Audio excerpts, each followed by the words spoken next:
Hey guys, what's up? Excited to be back here facing off against our rival. Accidentally ran into him walking out of town, but honestly not too big of a deal. We're just gonna see him come out with the Ghastly and Curse right off rip. I don't know why this move is on this Pokemon. I mean, realistically, it makes sense, but it just makes these battles against it insanely easy. So we're just going to stun it and then switch out to the Rattata and get the bite off. The Croconaw is then going to come out and we're just going to Hyper Fang and bite on it while it needs to use Scary Face. I just am going to cut to where it was low health and I risked crit like an idiot because I didn't click Quick Attack.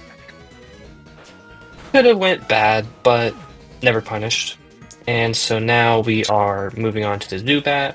Because of all the Scary Faces, we're slower, so we're just going to switch out and go to the Geodude. Going to the Geodude, we're just going to Rock Throw. And that's going to be the end of the battle. Pretty easy fight overall. Stumbling into this guy is pretty much nothing right now. I'm hoping that he'll be a bit more of a challenge later on. This is coming off of games like Black and White, where we had Charon and Hugh, who were both pretty good rivals, so I'm hoping this game doesn't disappoint with the rival. Moving quickly into one of our encounters, we got an Oddish. Pretty good encounter. Vileplume's pretty tanky. Pretty good grass type overall. And we'll go ahead and add that. Name it Evil Plume. And move on to our next encounter, which will then get a Abra. This shocked me. I think I mentioned in the last video that Abra might be in this region. And I luckily threw a Pokeball and caught it first attempt. Obviously, it probably would teleport away if I hadn't. Got really lucky there. We finally make it to Goldenrod, and we can talk to the Name Rater finally to name our Quilava. I thought Holy Piston was a good name simply because the fire and explosions. We're then going to be able to move on to the gym for Goldenrod.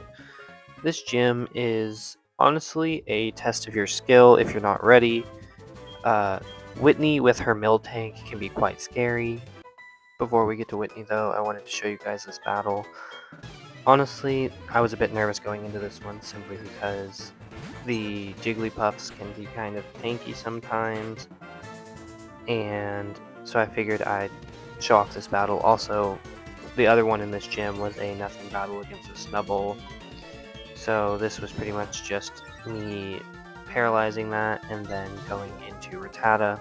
Also ignore the fact that I hit Growth and didn't have a special attack move. Sometimes when I'm going into these easy fights, it's easy to just click buttons to get to the hard fight, which is obviously the gym leader. This though, I'm just showing you guys pretty much Hyper Fanged my way through the rest of them. Wasn't as big of a deal as I thought it would be, thankfully. Now before we go on to the gym leader, I'm going to show you guys a bit of the team.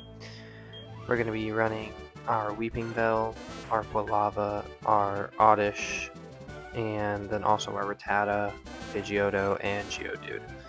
This team is like not too bad simply for the fact that it has Stun Spore and it has Sleep Powder, and then we have the Geodude to resist the normal type moves. Quilava's there just as like a hitter that can kind of take a little bit of a hit. And Pidgeotto I brought just in case as like a potential quick attacker. If it even has a quick attack. I was just kind of throwing in a Pokemon as my last to fit into the team. Maybe I could have brought Abra if it hit the level cap. I honestly underestimated her a tiny bit. I figured it would be hard, but I figured if I let Oddish, it should be fine because we just sleep everything. And while you see going up against this Clefairy, we did hit the sleep, and then we were going to spam Acid to try and get the special defense drop. Never did get it on it, which is not that big of a deal. It did sleep multiple turns. So it's just going to pop this heal. We're just going to keep spamming it. Considering we hit it, what, 4, 5 times? A little unfortunate, but not that big of a deal. We're just going to sleep it again just to make sure. Continue on through with the acids until it is dead. Now, when Whitney's Miltank comes out, this is where the nightmare starts. So surely, because we let Oddish, surely it'll hit the sleep and everything will be fine, right? Right? Definitely? Well, we get stomped and that immediately flinches. Okay, whatever. We're gonna risk the crit because switching against this Miltank can be very scary. We missed the sleep. So then I'm forced to switch, and honestly, this was a bit of a mistake. I decided to switch into the Weeping Bell instead of something else. Now, this immediately got punished by a stomp, which did over half. Once again, chancing crit. Bad play on my part.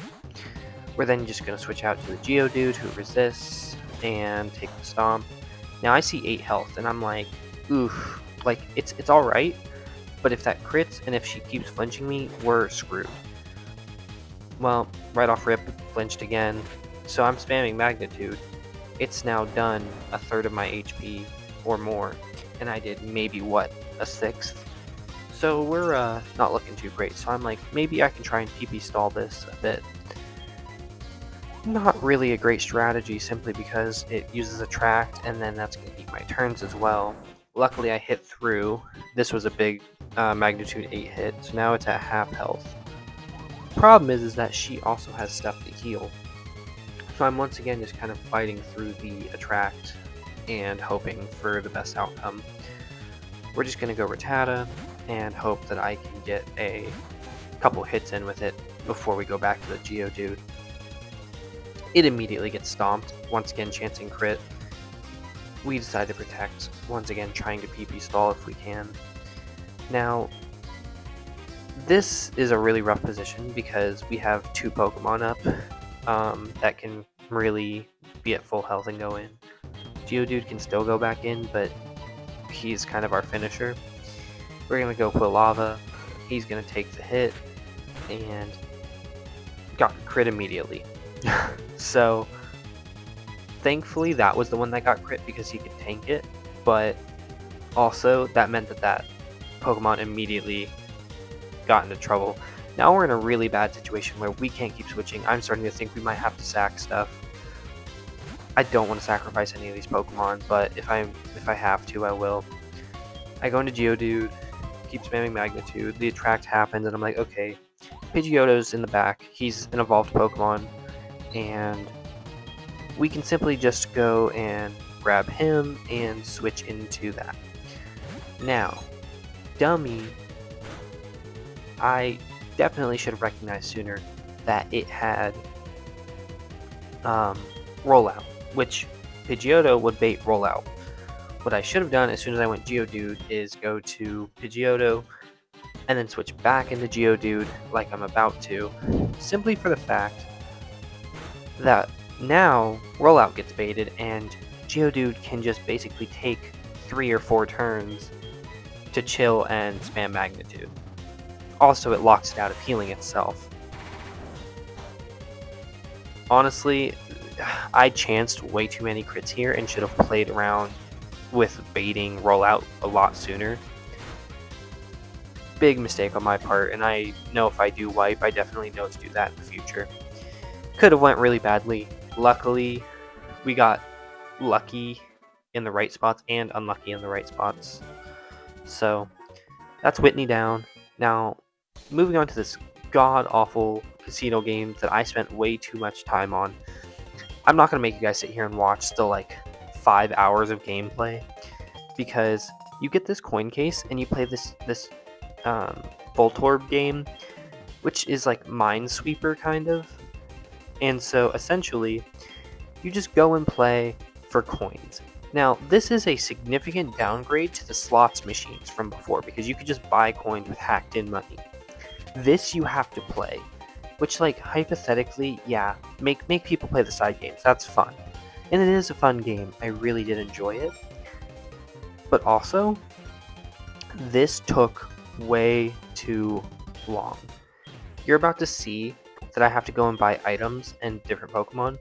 One of the encounters you can get for this area is Dratini or Abra, a guaranteed Abra. Luckily, I already got the Abra, so we're most likely going to pick up the Dratini later. I believe you can also pick up an Eevee as an option, so maybe we'll do that instead, but future us decisions. Point being, you can also get items. The 4 items cost about 1,000 each, and then you can get TMs. Now, 2,100 for a Pokemon, not terrible. I can do that. 1,000 per item? Sure. What I cannot handle are these god-awful TMs you just saw, which are 10,000 for like Thunderbolt and the other associated elements. God-awful. So I ended up just hacking in the TMs, and I'm keeping track of which ones I'm supposed to have and which one I'm not, because I'm not playing 30 hours to get some TMs. Because in reality, the best strategy would always be to play and grab these coins, because when it comes to Nuzlocking, you always take the safest route, and that's like the point. But that's not fun. So I'm not going to torture myself and play through 30 hours of the Voltorb game just so I can make sure that my game is the safest. Now you saw a couple encounters. We got to this Vulpix, and I decided to quick attack it, and I accidentally killed it, like an idiot. Luckily, we have Quilava, so we're not really hurting for a fire type, but whatever. We got to the next city, going to the Burn Tower, and this idiot is back. Quick run through again, pretty much same thing. We're gonna start the fight, he's gonna leave Ghastly, we're just gonna pretty much try and sweep through his team again. At least hypothetically, that's how it should have went. We ended up trying to Sucker Punch here. We should have known it was gonna curse. Dumb move on my part. We're then gonna get stuck by the curse and switch out off of this, going into the Zubat. Going into Zubat, we're then just going to see it use Confuse Ray. This thing is just built to be annoying. It's not dangerous. And I don't know why, but it's not hard-coded to curse properly, so it'll just kill itself to curse. And it's like, yeah, sure, that's fine if you're like not also mean looking to trap Pokemon, because as soon as the Pokemon faints, the mean look ends. So it just, I don't know, whatever. It's literally just there to be annoying. We're just gonna switch out of the Zubat into our Geodude. Pretty easy choice. Just go for the ground immunity, and then we can just spam Magnitude. Like I keep saying, pretty easy fight. We're then just going to have the Croconaw come out. Obviously, we are double or quadruple weak to it, so we are just going to go Noctowl. Noctowl is just going to Hypnosis, and then do a little peck to check damage. And then we're just going to switch back out because I don't feel like chipping this thing down even if it wakes up. So we're just going to then switch out into our Rattata again. Shouldn't be too big of a deal, we're just going to Hyper Fang this thing repeatedly. For some reason, whenever it sees something faster, it's just going to spam Scary Face. Which, like, sure, I'll take it, easy knockout, but it's just a little annoying that the AI is so bad. Then again, it's only Gen 4, so I can't really complain too much. I've been spoiled with Black and White. Coming into this, we're just going to get the quick kill, tank that Ice Fang like a champ, quick attack, and move on to the final Pokemon, which is Zubat. Switch out of Eradicate and go into Geodude once more. Easy rock throw, and that'll be the end of the fight.